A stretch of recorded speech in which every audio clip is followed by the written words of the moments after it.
जय हिंद साथियों, स्वागत है आप सबका हमारे YouTube चैनल पर। और आज हम सीखने वाले हैं चक्रवृद्धि ब्याज 2 साल और 3 साल के अंतर वाले सवाल मात्र 5 से 10 सेकंड में कैसे हम लगा सकते हैं। आज हम इस विषय पे चर्चा करने वाले हैं। तो आइए वीडियो को शुरू करते हैं और अपना प्रश्न हम देखते हैं। पहले तो हम पेन ले लेते हैं अपना, कौन सा कलर चलेगा, पीला ले लेते हैं। इस तरह के प्रश्न आपके सभी एग्जामों में पूछे जाते हैं और बच्चे फार्मूला से करते हैं और प्रश्न छूट जाता है या तो समय ज़्यादा लग जाता है। आज हम बहुत ही कम समय में कैसे किया जाता है एक ट्रिक लेकर आए हैं और इससे आप 5 से 10 सेकंड में सवाल को बना सकते हैं। तो आइए वीडियो को देर न करते हुए सवाल को शुरू करते हैं। पहला प्रश्न है हमारा, यदि एक निश्चित धनराशि पर 5% वार्षिक दर से 2 वर्ष में चक्रवृद्धि ब्याज और साधारण ब्याज का अंतर कितना दिया हुआ है आपको 16.32 रुपए है। धनराशि आपको ज्ञात करना है। जब भी आपको सीआई और एसआई का प्रश्न बने और अंतर वाला सवाल हो तो उसमें आप क्या पहले देखेंगे, वर्ष देखेंगे कि 2 साल पूछ रहा है या 3 साल पूछ रहा है। कभी भी सवाल बनेगा तो 2 साल या 3 साल के डिफरेंस पर ही सवाल बनता है। अगर आपको 2 साल का डिफरेंस दिया हुआ है तो हम फार्मूले पे न जाके एक ट्रिक देखेंगे। क्या देखेंगे, हम इसको फ्रैक्शन वैल्यू से करेंगे। तो 5% की फ्रैक्शन वैल्यू क्या होती है, 5% की फ्रैक्शन वैल्यू हम जानते हैं कि कितना हो जाएगा 1/20। इतना आपको सबको पता है और फ्रैक्शन वैल्यू आप याद कर लीजिएगा। अब हम इसका करेंगे वर्ग, इसका स्क्वायर करेंगे, 1 का स्क्वायर करेंगे 1 हो जाएगा और 20 का स्क्वायर करेंगे कितना हो जाएगा 400 हो जाएगा। इतना आप सबको पता है। अब यहाँ जो ऊपर आ रहा है, ऊपर की वैल्यू क्या होती है, डिफरेंस होता है और नीचे की वैल्यू क्या होता है हमारा, प्रिंसिपल होता है। क्या होता है, प्रिंसिपल होता है। इतना आपको क्लियर हो गया होगा। अब देखिए कि हमसे पूछ क्या रहा है। अंतर दिया हुआ है हमें 16.32 रुपया। एक का मान कितना दिया हुआ है 16.32 रुपया। हमसे जानना क्या चाह रहा है, धनराशि। धनराशि कितना है 400, तो 400 का गुणा कर दीजिए। एक की वैल्यू 16.32 तो 400 की वैल्यू कितनी। अगर हम इसको यहाँ से दशमलव हटाएंगे तो यहाँ नीचे 2 जीरो लाएंगे, 2 जीरो से 2 जीरो कैंसिल हो जाएगा तो इसको हम सीधे ही काट देते हैं। ये कितना आ जाएगा आपका 4 दूना 8, 4 तिया 12, 4 6 24 और 1 25, 4 1 कम 4 2 6। कितना आ गया 6528 रुपया। ये हमारा क्या था, मूलधन था, जिसको हम प्रिंसिपल कहते हैं। कहाँ दिया हुआ है, ऑप्शन नंबर बी में। इसको आप एक और तरीके से लगा सकते हैं। जब हम सक्सेसिव लगाते हैं तो क्या होता है, सीआई में जब 5% का आपको मान लीजिए दिया हुआ है, 2 साल का आपसे क्या पूछ रहा है, चक्रवृद्धि ब्याज पूछ रहा है कि कितना मिलेगा। इसको हम कैसे निकालते हैं, x plus Y plus x into Y बटा में 100। ये क्या है आपका 2 साल का चक्रवृद्धि ब्याज आ गया। 2 साल का चक्रवृद्धि ब्याज अगर आपको निकालना है तो यह आपको दर निकालना पड़ेगा। तो हम जानते हैं कि साधारण ब्याज में जितना परसेंट ब्याज पहले साल लगेगा उतना परसेंट ब्याज दूसरे साल लगेगा। लेकिन चक्रवृद्धि ब्याज में ब्याज के ऊपर भी ब्याज लग जाता है। तो ये क्या हो गया आपका, ये आपका हो गया साधारण ब्याज। इसको मान लीजिए आप x प्लस वाई साधारण ब्याज और चक्रवृद्धि ब्याज। लेकिन अगर ब्याज के ऊपर भी ब्याज लगा तो क्या लगेगा, x इंटू वाई, एक्स गुड़ा वाई बटा में 100। तो जब भी आपको 2 साल का अंतर पूछेगा तो अंतर क्या निकल के आता है, x गुड़ा वाई बटा में 100। ये क्या है, ये अंतर दिया हुआ है। यही अंतर आपको यहाँ दिया रहता है 16.32। कैसे, अभी देखिए 5% का पहले साल लगेगा, 5% का दूसरे साल लगेगा।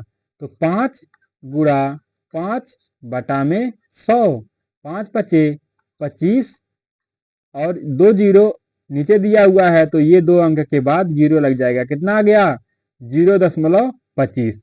अगर आप इस मेथड से भी करेंगे तो आपका सवाल बन जाएगा। लेकिन मुझे यह अच्छा लग रहा है, ये फ्रैक्शन वाला मेथड बहुत ही अच्छा है और आपका मात्र 5 से 10 सेकंड में आपका सवाल बना के चला जाएगा।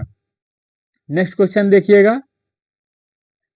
नेक्स्ट क्वेश्चन है, यहां आपको अब क्या पूछ लिया, अंतर पूछ लिया। कह रहा है कि 10,000 की राशि पर 5% वार्षिक ब्याज दर से 2 वर्षों में प्राप्त होने वाले चक्रवृद्धि ब्याज और साधारण ब्याज के बीच का अंतर ज्ञात कीजिए। अभी हम आपको बता के आ रहे हैं पीछे वाले सवाल में कि 5% का फ्रैक्शन वैल्यू कितना हो जाएगा, 1/20। ऊपर वाले का भी वर्ग करना है, नीचे वाले का भी वर्ग करना है, तो ये कितना हो जाएगा, नीचे वाला हो जाएगा आपका 400। नीचे वाला हो गया 400, ऊपर वाला हो गया 1। ऊपर वाला होता है डिफरेंस, नीचे वाला होता है आपका प्रिंसिपल। प्रिंसिपल हमें दिया हुआ है 400। प्रिंसिपल 400 की वैल्यू कितना, 10,000। 400 की वैल्यू कितनी है, 10,000। पूछ रहा हमसे अंतर, तो अंतर क्या है, एक का वैल्यू हमें बताना है, 1 यूनिट का मान हमें बताना है। तो ये कितना हो जाएगा, 2 जीरो से 2 जीरो और 4 से 100 कितनी बार में कटता है, 25 बार में। कितना हो जाएगा हमारा 25। ऑप्शन नंबर सी में दिया हुआ है।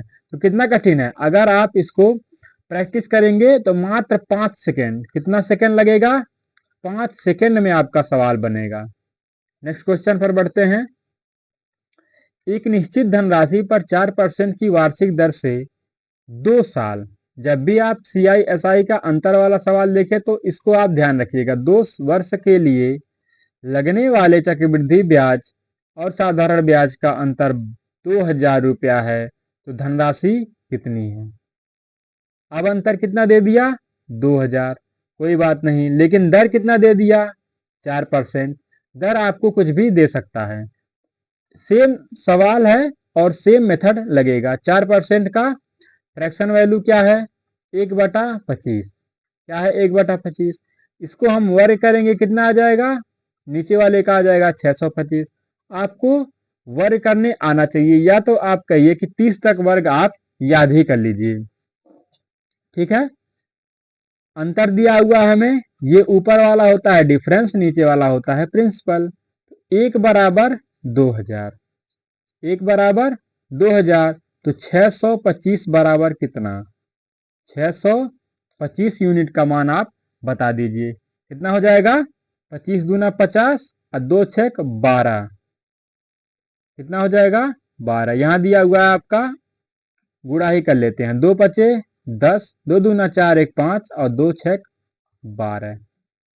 अगर हम इधर से देखेंगे तो 125 आ रहा है, 125 ऑप्शन नंबर ए में ही दिया हुआ है, तो यही हमारा सही हो जाएगा। कितना जीरो है, 3 जीरो है, इसको हम बढ़ा लेंगे। यहाँ ये पॉइंट लग गया है, यहाँ एक जीरो नहीं रहेगा और ये पॉइंट भी नहीं रहेगा। ऑप्शन नंबर ए हमारा बिल्कुल सही हो जाएगा, ये टाइपिंग एरर हो सकता है। नेक्स्ट क्वेश्चन पर बढ़ते हैं। एक निश्चित राशि पर 12.5%। अब यहाँ जो आपको इंटरेस्ट रेट दिया हुआ था ये पॉइंट में आ गया। अगर हम इसको सेल्सियस से लगाएंगे, क्या, अगर हम इसको x इंटू वाई बटा में 100 ऐसे करते हैं तो हमारा कैलकुलेशन बहुत ज़्यादा होने वाला है, तो इसको हम नहीं लगाएंगे, इस तरह नहीं लगाएंगे, इसको हम फ्रैक्शन वैल्यू से लगाएंगे। इसको हम फ्रैक्शन में बदलेंगे तो 12.5% का फ्रैक्शन वैल्यू होता है 1/8, ये आपको याद होना चाहिए। इसका हम वर्ग करते हैं तो ये होता है 1 और इसका वर्ग करेंगे तो ये हो जाएगा 64। ये आपका आ गया प्रिंसिपल और ये आ गया आपका डिफरेंस। तो हमें दिया क्या गया है, अंतर। तो 1 बराबर 45, तो राशि हमें बताना है, 64 का मान हमें बताना है। अगर हम इसका गुणा करेंगे कितना हो जाएगा, 5 चौक 20 और 5 छक 30, 2 32 और 4 चौक 16, 4 छक 24, 1 25। कितना हो गया, 0 6 2 8 5 3 8 2, कितना हो गया, 2880। 2880 आपका option number A is the right answer. तो आपसे क्या पूछेगा, अंतर पूछ सकते हैं, क्या पूछेगा, अंतर पूछ सकता है और राशि पूछ सकता है। क्या पूछ सकता है, राशि मतलब मूलधन, मूलधन आपसे पूछ सकता है। दो ही चीज इसमें पूछा जाता है। नेक्स्ट क्वेश्चन देखते हैं। जब 10% वार्षिक ब्याज दर से 3 वर्षों के लिए वार्षिक रूप से संयोजित चक्रवृद्धि ब्याज और साधारण ब्याज के बीच का अंतर 217 है तो मूलधन क्या है। अब यहाँ हम एक बात आपको बता के आ रहे हैं कि सबसे पहले अंतर वाला सवाल जब हो तो आप वर्ष का ज्ञान रखिए। वर्ष यहाँ कितना दिया हुआ है 3 साल, वहां क्या था 2 साल। तो ये सवाल कुछ डिफरेंट हो गया, कोई बात नहीं, हम इसको फ्रैक्शन मेथड से ही लगाने वाले हैं। 10% का फ्रैक्शन वैल्यू कितना होता है 1/10। हम यह जानते हैं कि जब हम परीक्षा हॉल में बैठते हैं तो हमें सबसे पहले क्या भूलता है, फार्मूला ही भूल जाता है, तो फार्मूले से हम नहीं लगाने वाले हैं। इसका हम क्या करेंगे, इसका निकालेंगे क्यूब। इसका हम क्या निकालते हैं क्यूब। अब इसका अगर हम क्यूब निकालेंगे तो ये कितना हो जाएगा, ऊपर आ जाएगा 1 और नीचे क्या आ जाएगा आपका 1000, ये आ गया। लेकिन इसकी एक प्रॉपर्टी होती है, डिफरेंस का प्रॉपर्टी होता है आपका 3x प्लस 1।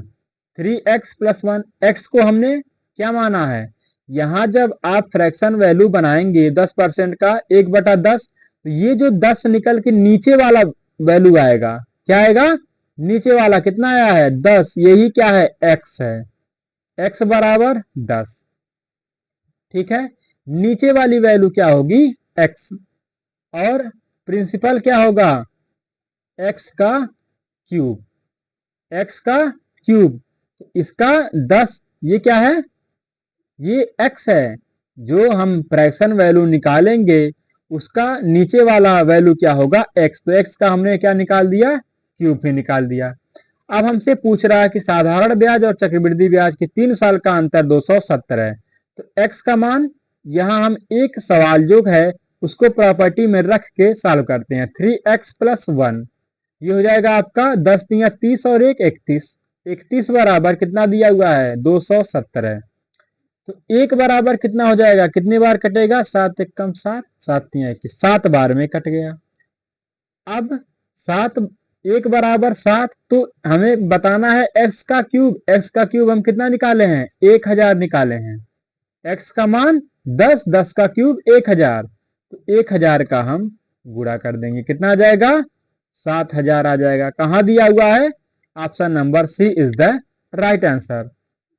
तो कठिन बिल्कुल ही नहीं है, क्या करना है, प्रैक्टिस करना है। जितना आप प्रैक्टिस करेंगे उतना आपका सवाल आसान होता चला जाएगा। नेक्स्ट क्वेश्चन देखिए। 10% वार्षिक दर है, 3 वर्षों के लिए वार्षिक रूप से संयोजित चक्रवृद्धि ब्याज और साधारण ब्याज के बीच का अंतर 186 है, तो मूलधन हमें बताना है।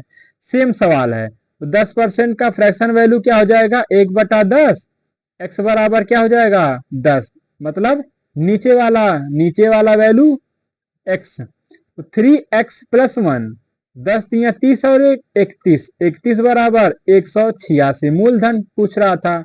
x का क्यूब, तो 10 का क्यूब हम करेंगे, 10 का क्यूब करेंगे कितना हो जाएगा 1000। ये कितनी बार में कटेगा, 1 बराबर 6, ये कितनी बार में कटेगा 6 बार में, तो 1 बराबर 6, तो 1000 बराबर कितना 6000। इतना तो आप सब कर सकते हैं। तो 6000 कहाँ दिया हुआ है, option number C. Option number C हमारा बिल्कुल सही उत्तर हो जाएगा। तो टाइम नहीं लगने वाला है, आप इसको जब इतना आ जाएगा, आप लास्ट वाले में कैलकुलेशन आप चाहे डिजिटल सम लगाइए या इकाई अंक से आप अपना उत्तर लाइए या पूरा गुणा करके लाइए, ये आपके ऊपर है। हमारा काम है आपको तरीका बताना, ये तरीका बेस्ट है इस सवाल के लिए। नेक्स्ट क्वेश्चन पर देखते हैं। और हाँ, वीडियो पसंद आ रहा है तो लाइक और अपने दोस्तों में शेयर भी कर दीजिएगा। नेक्स्ट क्वेश्चन देखिए। 4% वार्षिक ब्याज दर से 3 वर्ष के लिए वार्षिक रूप से चक्रवृद्धि ब्याज और साधारण ब्याज के बीच का अंतर 228 है, तो मूलधन क्या है। सेम सवाल है, सिर्फ क्या है, यहां ब्याज दर बदल गया है। ब्याज दर हो गया आपका 4%, दो सवाल में 10% था, तो हम कहे कि एक डिफरेंट सवाल कराया जाता है ताकि आप सबको और अच्छे से क्लियर हो जाए। 4% की फ्रैक्शन वैल्यू कितनी हो जाएगी 1/25। x बराबर कितना हो गया, नीचे वाली वैल्यू क्या होती है x, तो x बराबर 25, तो 25 3x क्या होता है 3x प्लस 1, ये क्या है डिफरेंस है, और x का क्यूब क्या है प्रिंसिपल है। तो 3x प्लस 1, तो 25 तिया 75 और 1 76, 76 बराबर 228। पूछ क्या रहा है, मूलधन पूछ रहा है। मूलधन क्या है, x का क्यूब। 25 का क्यूब कितना होता है, एक बराबर हम पहले निकाल लेते हैं। एक बराबर निकालेंगे कितनी बार कटेगा, 3 6 18, 3 7 21, 1 22, 3 बार में कट रहा है। कितनी बार में कट रहा है, 3 बार में। गुणा करेंगे किससे, x के क्यूब से, तो x बराबर 25, तो 25 का क्यूब कितना होता है 15,625। ये सब आपको याद होने चाहिए। ये कितना हो जाएगा, 3 पचे 15, इकाई अंक में यहाँ भी 5, यहाँ भी 5, यहाँ भी 5, फिर 3 दूना 6 और 1 7, अब यहाँ 7 और यहाँ 7, फिर गुणा करेंगे 3 6 18, 3 6 18, 875, यहाँ 0 आ गया। अब ये भी एलिमिनेट, ए भी एलिमिनेट, ए भी। हमारा option number A is the right answer. और आगे देख लेते हैं कितना हो जाएगा, 46 के आगे और लगा दीजिए, तो ऑप्शन नंबर ए हमारा बिल्कुल सही उत्तर हो जाएगा। इस सवाल को आप इस मेथड से बिल्कुल ही कम सेकंड, 5 से 10 सेकंड, मुश्किल से 5 सेकंड लगेगा, आप सवाल बना लेंगे। नेक्स्ट क्वेश्चन देखिए, यहाँ क्या पूछ रहा, अंतर पूछ रहा है। 5,000 रुपए के लिए 10% वार्षिक ब्याज की दर से 3 वर्षों में साधारण ब्याज और चक्रवृद्धि ब्याज का अंतर क्या होगा। अंतर हमसे पूछ रहा है। x का मान, पहले तो हम इसको फ्रैक्शन वैल्यू बनाएंगे, फ्रैक्शन 1/10, तो x का मान क्या होता है, नीचे वाली वैल्यू x का मान, नीचे वाली वैल्यू x का मान, x बराबर 10, x बराबर कितना हो गया 10 हो गया। डिफरेंस होता है हमारा 3x प्लस 1, डिफरेंस क्या होता है 3x प्लस 1। इतना बार हम लिख देंगे कि आपको याद हो जाएगा। ये डिफरेंस है और x का क्यूब क्या है आपका प्रिंसिपल। यहाँ हमें प्रिंसिपल दे रखा है, तो 10 का क्यूब कितना होता है 1000, 1000 का वैल्यू हमें कितना दिया हुआ है 5000, x का क्यूब 1000, 1000 का वैल्यू दिया हुआ है हमें 5000। हमसे पूछ रहा है कि अंतर बताना है। अंतर क्या होता है 3x प्लस 1, x का मान 10, तो 10 तिया 30 और 1 31, 31 का मान हमें बताना है। तो इसको आप ऐसे भी कर सकते हैं, बटा में आ जाएगा 1000, 3 जीरो से 3 जीरो कैंसिल, और 5 एक कम 5, 5 तिया 15, कितना आ गया 155। 155 हमारा ऑप्शन नंबर कहाँ दिया हुआ है, ऑप्शन नंबर डी में। ये सब क्या थे, लेटेस्ट सवाल थे, सब 2025 के हम उठा के लाए थे। आरआरबी एनटीपीसी सीबीटी 1 2025 में सभी 2025 के प्रश्न थे जो कि आरआरबी एनटीपीसी में पूछे गए थे। तो हम इस वीडियो में 8 ही सवाल लेकर आए थे, और हम प्रयास किए हैं कि 8 सवाल में आपको सब कुछ बता दिया जाए। आपसे क्या पूछेगा, डिफरेंस पूछ सकता है या प्रिंसिपल पूछ सकता है, या इन दोनों को जोड़ के आपसे क्या पूछेगा, जब इन दोनों को निकलवा लेगा उससे आप, उसके बाद आपसे क्या पूछ सकता है, अमाउंट पूछ सकता है। अमाउंट मतलब जिसमें ब्याज और प्रिंसिपल, ब्याज और मूलधन ऐड रहेगा, उसको क्या कहते हैं, अमाउंट कहते हैं, जिसको हम हिंदी में मिश्र धन कहते हैं। तो कैसा लगा वीडियो हमें कमेंट बॉक्स में जरूर बताइएगा। और आपको नेक्स्ट किस टॉपिक पर वीडियो चाहिए, किस चैप्टर के लिए, किस सवाल के लिए ट्रिक चाहिए, हमें कमेंट बॉक्स में जरूर बताइएगा, और वीडियो को लाइक भी कर दीजिएगा। मिलते हैं नेक्स्ट वीडियो में, तब तक के लिए जय हिंद।